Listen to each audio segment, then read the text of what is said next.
Hello guys, मेरा नाम है रवि। स्टडी ग्लो में आपका बहुत बहुत स्वागत है। दोस्तों, दुनिया का सबसे बड़ा मीथेन गैस लीक हुआ है। यहां दोस्तों, यहां पे अगर आप देखेंगे, सबसे पहले हेडलाइन समझ लेते हैं कि scientist released finding on the possible the second biggest man made methane leak ever. यानी कि दुनिया का हम कह सकते हैं जो इंसानों द्वारा अगर मीथेन गैस लीक हुआ है, सबसे बड़ा ये है। आज तक इतिहास में इतना बड़ा मीथेन गैस लीक नहीं हुआ था।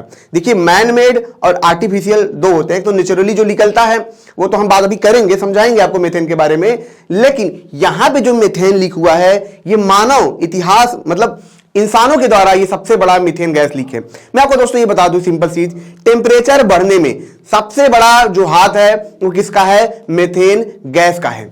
टेम्परेचर ग्लोबल वार्मिंग बढ़ने में सबसे बड़ा अगर हाथ है वो मीथेन गैस का है।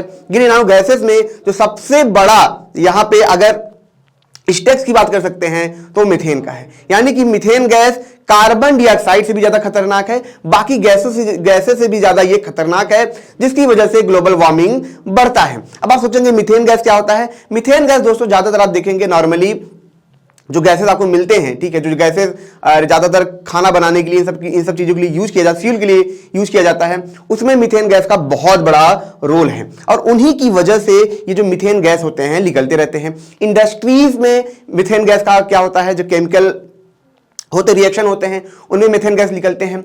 आपको जान के हैरानी होगी कि जो गाय होते हैं, जो जानवर होते हैं, मतलब मैं गाय की सी बात नहीं कर रहा हूं, जितने भी जानवर हैं वो सब भी क्या करते हैं? खाना पचाने के दौरान मीथेन गैस का एमिशन करते हैं। इसीलिए आप देखेंगे जो वैज्ञानिक है इस पे बात करते हैं कि मीट कंजप्शन कम किया जाए, क्योंकि जब मीट कंजप्शन कम होगा तो जो मीथेन गैस है जो जानवर पैदा करते हैं वो कम होगा, क्योंकि जानवर की जो कल्टीवेशन है वो कम हो जाएंगे, उनकी संख्या कम होगी और मीथेन गैस कम होगा। क्योंकि मीथेन गैस ही ऐसा गैस है जो हमारे पूरे इन्वायरमेंट को खराब करता है। और यहां पे दोस्तों जो सबसे बड़ा जो लीक हुआ है कजाकिस्तान में हुआ है, ये सबसे बड़ा लीक है। मैं आपको बता दूं ये लगभग 6 महीने से लीकेज था, किसी को इसके बारे में पता नहीं था। लेकिन पता कैसे चला? ये भी हम बताएंगे, लेकिन ये काफी ज्यादा खतरनाक है। और अभी मैं आपको दिखाऊंगा कि इसकी वजह से कितना ज्यादा टेम्परेचर यहां पे ग्रो हुआ है। मैं आपको दोस्तों आपको यह भी बता दूं कि जो मीथेन गैस होता है, मीथेन गैस देखेंगे ज्यादातर जो फॉसिल फ्यूल होते हैं, या हम ये कहें जो कार्बनिक कंपाउंड होते हैं, उनके विघटन से, उनके टूटने की वजह से यहां पे मीथेन गैस पैदा होता है। आप जब देखेंगे जब फॉसिल फ्यूल की खुदाई होती है, जब तेल की खुदाई होती है, उस दौरान हमें मीथेन गैस बहुत मिलते हैं। क्यों मिलते हैं? आप देखेंगे जैसे यहां पे बात हो रही है नेचुरली मतलब यहां पे अगर ये देखा जाए कि वर्ल्ड में मैन के द्वारा सबसे बड़ा ये हुआ है। यहां पे क्यों बात हो रही है? जब कहीं भी खुदाई होती है, तेल निकाला जाता है, कुछ भी निकाला जाता है, तो ये जो तेल होते हैं ये किससे बने हैं? ये बने हैं पेड़ पौधे से, ठीक है, जो इंसान दब गए थे उन्हीं से ये बने हैं। उन्हीं के रिएक्शन से ये क्या होते हैं? खराब मतलब सड़ नहीं पाते हैं और उसी में कंप्रेस होके ये बनते हैं। अब उनके कैसे बनते हैं? क्योंकि जो हमारा पेड़ होता है, पौधे होते हैं, इनमें कार्बन की मात्रा ज्यादा होती है। यहां तक कि जो हड्डियां होती हैं उनमें कार्बन की मात्रा ज्यादा होती है। जब यही हड्डियां क्या होती हैं, काफी वक्त तक वहीं पर रह के सड़ जाती हैं, और जब टूटते हैं, रिएक्शन उनका होता है, तो उसी दौरान हमें मीथेन गैस मिलता है। यही मीथेन गैस जब गाय, जो जानवर होते हैं, सॉरी फॉर गाय, ठीक है, मतलब मैं जानवर की पूरी बात कर रहा हूं, कि जब ये जानवर कंजप्शन करते हैं, ठीक है, घास फूस का, पेड़ पौधों का, ठीक है, तो क्या होता है? इनमें कार्बन की मात्रा होती है, और जब इनका विघटन होता है तो यही मीथेन गैस निकलते हैं। इसीलिए इतने ज्यादा खतरनाक होते हैं, क्योंकि है तो अपने आप में ये फ्यूल, और यही फ्यूल जब एनवायरमेंट में मिलेगा तो जाहिर सी बात है टेम्परेचर को भी इंक्रीज करेंगे और स्वास्थ्य को भी इंक्रीज करेंगे, हमारे इन्वायरमेंट को भी इंक्रीज मतलब स्वास्थ्य को भी खराब करेंगे, इन्वायरमेंट को भी खराब करेंगे, ठीक है, टेम्परेचर तो बढ़ाएंगे ही बढ़ाएंगे, ठीक है। तो यहाँ पे ये सारी यहाँ पे चीजें होती हैं। अब दोस्तों पूरा मामला क्या है, आखिर कजाकिस्तान में ये कैसे हुआ, ठीक है, तो इसके बारे में समझेंगे, ठीक है, और कैसे ये ड्रिलिंग हुई इसके बारे में भी हम समझेंगे। लेकिन दोस्तों उससे पहले मैं आपको ये बता दूं कि हमारा फ्लो का कोर्स है, इसे आप जरूर अवेल करें, ठीक है, क्योंकि आप 2-3 साल से तैयारी करते हैं, इसके बावजूद भी आपका एग्जाम नहीं निकलता है। जो साइकोलॉजिस्ट थे, जो रिसर्चर थे, उन्होंने जब रिसर्च करना शुरू किया कि आखिर क्यों जो टॉपर होते हैं, जो टॉप परफॉर्मर होते हैं, एथलीट्स होते हैं, वो क्यों कुछ कम टाइम के अंदर इतना बड़ा अचीव कर पाते हैं, एग्जाम क्रैक कर पाते हैं, जबकि नॉर्मल बच्चे नहीं कर पाते हैं। तो उन्होंने देखा कि उनका जो दिमाग होता है फ्लो की स्टेट में होता है। यानी कि अगर हम एक आम इंसान को भी फ्लो की स्टेट में लेके जाएं तो वो भी वो सारी चीजें अचीव कर सकता है जो बाकी टॉपर करते हैं। इसीलिए दोस्तों हम ये फ्लो का स्टेट लाए हैं, फ्लो की थेरेपी लाए हैं, जहां पे आप इन थेरेपीज का यूज करके आप फ्लो की स्टेट में जा सकते हैं और वो सब चीज अचीव कर सकते हैं जो एक टॉपर अचीव करते हैं। अब दोस्तों यहां पे अगर पूरा मामला हम समझे, ये पूरा मामला है दोस्तों हम बात करते हैं कजाकिस्तान की, जो रीजन था मंगिस्तान करके है, जो रीजन है वहां पे क्या था, एक कंपनी है, जो कंपनी क्या कर रही है, खुदाई कर रही है। आपको पता है जैसे बहुत सारी कंपनियां होती है, जैसे रिलायंस हुआ, ये सब सारी कंपनियां होती हैं, ये क्या करती हैं, ये नए नए रिसोर्सेज खोजती हैं जहां पे नेचुरल गैस, नेचुरल ऑयल ये सब मिल सके। फिर क्या होता है, वो उसको वहां से निकालती हैं, उसको बेचती हैं। अगर ज्यादा रिजर्व मिल गया तो उनका बल्ले ही बल्ले, फायदा ही फायदा, खूब कमाती हैं। रिजर्व नहीं मिला तो पता चला जितना पैसा लगा तो उसमें घाटा, लेकिन ज्यादातर इसमें फायदा ही होता है। जो बड़ी कंपनियां होती हैं या गवर्नमेंट होती है, ये सारी चीजें यहां पे करवाती है। तो यहां पे कजाकिस्तान में तो दोस्तों ये चीजें हो रही थी। लेकिन ये मामला कब का है, मामला है आज से लगभग मान लीजिए आप 1 साल पहले का या 8-9 महीने पहले का। यहां पे ठीक है दोस्तों, यहां पे अगर आप देखेंगे तो ये मामला है जून से लेकर दिसंबर तक 2023 का मामला है। लेकिन अब जाके ठीक है, ये फरवरी के आसपास मैं आपको बताऊं, बीच में न्यूज आई थी, फरवरी के आसपास जो साइंटिस्ट थे इनको पता चला, जो साइंस कम्युनिटी थी इनको पता चला, यानी कि यहां पे जो ड्रिलिंग हो रही थी, यहां पे जो खुदाई हो रही थी, ये बात इनको पता थी, लेकिन इन्होंने इसको छुपाया। यहाँ के जो देशवासी हैं जो काम कर रहे हैं वहां पे, उन लोगों ने इसको छुपाया, नहीं बताया। लेकिन ये पता कैसे चला आप पूछेंगे, ये पता चला यहां पे दोस्तों 5 सैटेलाइट है। आपको पता है बहुत सारे मतलब जो सैटेलाइट हैं, खास करके हमारे देश का, नासा का, ठीक है, ऐसे बहुत सारे देश का जो सैटेलाइट है वो ऊपर घूमते रहते हैं, वो यही काम करते हैं, मतलब स्कैनिंग करते हैं, नेचर स्कैनिंग करते हैं, वेदर स्कैनिंग करते हैं, टेम्परेचर के बारे में हमेशा जानकारी रखते हैं, और यहाँ पे जैसे ग्रीन हाउस गैसेज उनके बारे में जानकारी रखते हैं।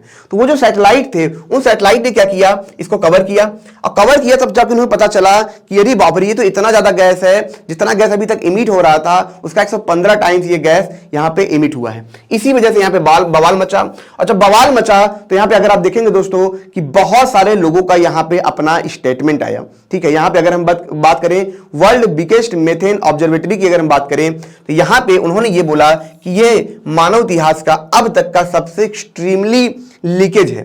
ठीक है, दूसरी तरफ फ्रेंच जियोलिटिक्स फर्म, ठीक है, कैरोस करके इनका नाम है, ठीक है, इन्होंने भी क्या किया दोस्तों, यहां पे एक आकलन बताया।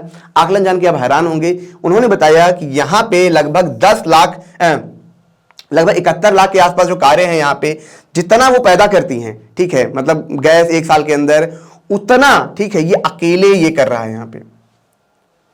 ठीक है, जितना कारें जो एमिशन पैदा करती हैं उतना ये अकेले इसने अभी तक कर दिया है। ठीक है, ये सबसे ज्यादा खतरनाक है, क्योंकि आप देखेंगे दोस्तों कारें भी आजकल काफी मॉडिफाई हो गई हैं, तो इतना भी वो इमिट नहीं करते जितना ये अकेले यहाँ पे कर रहा था। ठीक है, अगर यहाँ पे यूएन की बात करें तो उनका भी अपना स्टेटमेंट था। उन्होंने ये स्टेटमेंट दिया कि massive methane ever in the world, मतलब अब तक के इतिहास में जो सबसे बड़ा मेथेन लीक हुआ है वो ये है। ठीक है, इससे बड़ा अभी तक यहाँ पे नहीं हुआ था। ठीक है, तो ये यहाँ पे एग्रीमेंट आया था। ठीक है, जो वर्ल्ड के जो टॉप रिसर्चर हैं या फिर हम कह संगठन हैं, उन सब के द्वारा यहाँ पे ये आया था। ठीक है दोस्तों, मैंने आपको एक चीज बताई थी दोस्तों कि जो ग्रीन हाउस गैस है ये फॉसिल फ्यूल से होता है। आपने चीज देखा होगा कि बायो गैस करके, पहले गोबर गैस करके बहुत चला था गाँव में, कि गोबर क्या होता था, टायर बना होता था, उसके भी नीचे घास डाल दिया जाता था, घास फूस जो पेड़ पौधे बचते थे, टहनी, उनको डाला जाता था, तो वो सड़ के क्या करते थे, गैस बनाते थे। उन गैस का यूज करके लोग करते थे, तो यही गैस वो होता था। ठीक है, वहां से ऐसे ही गैस निकाले जाते थे, क्योंकि जो घास होते हैं, मैंने बताया उनके अंदर कार्बन कंपाउंड होते हैं, वो जब सड़ते हैं, सड़ने के बाद क्या करते हैं, वो गैसेस निकालते हैं, उन गैस को यहाँ पे सक करके यूज किया जाता था। तो यही इन्हीं घास फूस की वजह से, इन्हीं फॉसिल फ्यूल की वजह से जो दबे होते हैं, उन्हीं के विघटन से ये सारे गैसेस यहाँ पे निकलते हैं। अब दोस्तों यहां पे जो लीकेज है इसकी अगर हम बात करें तो यहां पे आप इसको समझिए कि अभी तक इंसानों ने जितने मेथेन गैस आज तक निकाले हैं, ठीक है, आज तक जितने मेथेन गैस निकाले हैं उसमें सिर्फ 40% का काम यहां पे इस लीकेज ने किया है। ठीक है, तो ये इतना ज्यादा यहां पे खतरनाक है। ठीक है दोस्तों, एक चीज मैं आपको यहां पे आप दिखाऊंगा, असली डाटा आपको यहां पे पता चलेगा कि अभी तक जो ग्लोबल वार्मिंग हुई है, मेथेन क्यों खतरनाक आप समझिए इसको, कि अभी तक जो ग्लोबल वार्मिंग हुई है उस ग्लोबल वार्मिंग में 30% जो रोल प्ले करता है वो कौन करता है, मेथेन करता है। यानी कि मीथेन अकेले, अगर हम ये कह सकते हैं कि 2 डिग्री टेम्परेचर बढ़ा है अब तक इतिहास में, ठीक है, तो उसमें आप समझ लीजिए कि 0.7% जो टेम्परेचर बढ़ाया है वो अकेले मेथेन ने बढ़ाया है। उसके बाद कार्बन सार्बन ये सब आते हैं। ठीक है, तो इसीलिए मेथेन इतना ज्यादा खतरनाक है। इसी वजह से ये काफी चर्चा में भी आया, काफी ये यहाँ पे इसके बारे में बातें हुई। यहाँ पे दोस्तों थोड़ा सा मेथेन के बारे में अगर हम चर्चा करें तो मेथेन जो है CO2 से पहले आता है, यानी कि CO2 आपको पता है कार्बन डाइऑक्साइड, हमें ये माना जाता है कि वो काफी मात्रा में इन्वायरमेंट को गर्म कर रहा है। क्यों गर्म कर रहा है? क्योंकि कार्बन डाइऑक्साइड की मात्रा ज्यादा है इन्वायरमेंट में। लेकिन जो मीथेन है, अगर हम मीथेन को उतनी ही मात्रा में रखें जितना कार्बन डाइऑक्साइड है इन्वायरमेंट में, तो मीथेन कार्बन डाइऑक्साइड से भी ज्यादा इन्वायरमेंट को गर्म करता है, क्लाइमेट को बर्बाद करता है। इसीलिए मीथेन बहुत ज्यादा खतरनाक है। और इसीलिए ज्यादातर जो संगठन, अभी मैं आपको बताऊंगा, जो संगठन भी हुए हैं, जो एग्रीमेंट भी हुआ है, वो मीथेन को रोकने पे ज्यादा हुआ है, कार्बन डाइऑक्साइड पे भी हुआ है, लेकिन मीथेन को बहुत ज्यादा यहां पे ध्यान में रखा गया है। अगर हम दोस्तों इंडस्ट्री रेवोल्यूशन की बात करें, आपको पता है कि इंडस्ट्रियल रेवोल्यूशन जब आया, जब आपने देखा जब तकनीक बनी, जब इंडस्ट्री बनने लगी, जब स्टील्स आए, ये सब आए, ठीक है, उस टाइम के पहले तक मीथेन गैस का कॉन्सेंट्रेशन इन्वायरमेंट में मान लीजिए 0 था, बहुत ज्यादा नहीं था। लेकिन जब वो इंडस्ट्री बनना शुरू हुई तो तब से लेके अब तक हमारे इन्वायरमेंट में जो मीथेन गैस है वो लगभग 2 गुना ज्यादा कॉन्सेंट्रेट हो चुका है हमारे इन्वायरमेंट में, ठीक है। ये बहुत बड़ा है, क्योंकि अगर हम मीथेन गैस को सफाई भी करने जाएं तो अभी बहुत टाइम लगने वाला है। वैज्ञानिक इस बात में ज्यादा चिंता करते हैं कि जो गैसेज है यहाँ पे, CO2 है, मीथेन है, इनको अगर हम चलिए किसी तरीके से सक भी कर लें, इनको कंट्रोल भी करें, लेकिन ये हम कहाँ पे रखेंगे, इनको कहाँ पे, किस जगह पे इनको डालेंगे, ये इतनी ज्यादा मात्रा में है, ठीक है। ये काफी ज्यादा यहाँ पे खतरनाक है। अब जैसा कि मैंने बताया था कि यहाँ पे मीथेन की वजह से, ठीक है, जो मीथेन लीकेज होते हैं उनकी वजह से जो अभी तक टेम्परेचर राइज हुआ है 1.2 डिग्री सेल्सियस यहाँ पे टेम्परेचर राइज हुआ है। जो पेरिस एग्रीमेंट था, पेरिस एग्रीमेंट 2015 में हुआ था। इस एग्रीमेंट के तहत यही चर्चा हुई थी कि जो हमारा टेम्परेचर है, ठीक है, ये हमें 1.2 से लेके 2 डिग्री सेल्सियस तक से ज्यादा नहीं जाने देना है, इसको कंट्रोल करना है। लेकिन यहाँ पे अगर आप देखेंगे जो मीथेन है, सिर्फ मीथेन की वजह से जो टेम्परेचर राइज हुआ है 1.2 डिग्री सेल्सियस राइज हुआ है। जब यहाँ पे एग्रीमेंट हुआ था तो इस एग्रीमेंट में यही चर्चा हुई थी कि कैसे भी करके जो मीथेन है और कार्बन डाइऑक्साइड है, इनका कंजप्शन हमें कम से कम करना है। लेकिन यहाँ पे अगर आप देखेंगे जो खुदाई हो रही है उनमें सबसे ज्यादा मीथेन की मात्रा निकल रही है, मीथेन लीकेज निकल रहे हैं। ये तो सैटेलाइट ने देखा है, लेकिन अगर आप ये कल्पना करिए कि न जाने ऐसी कितनी खुदाइयां हो रही होंगी और जिसके ऊपर सैटेलाइट शायद नजर ही ना हो, ठीक है, उनके वो छोटे छोटे होंगे, लेकिन अगर बड़ी मात्रा में खुदाई की बात करें, जब कई नंबर्स में बात करें, तो बहुत ज्यादा अपने आप में वो हो जाते हैं दोस्तों। इसीलिए सबसे ज्यादा ये खतरनाक है। तो दोस्तों ये छोटा सा लेक्चर था। अगर ये आपको अच्छा लगा हो तो इसे लाइक करें, कमेंट करें, शेयर जरूर करें, और जैसा कि मैंने बताया हमारा फ्लो का कोर्स आप जरूर अवेल करें। मिलते हैं नेक्स्ट लेक्चर में। Thank you so much.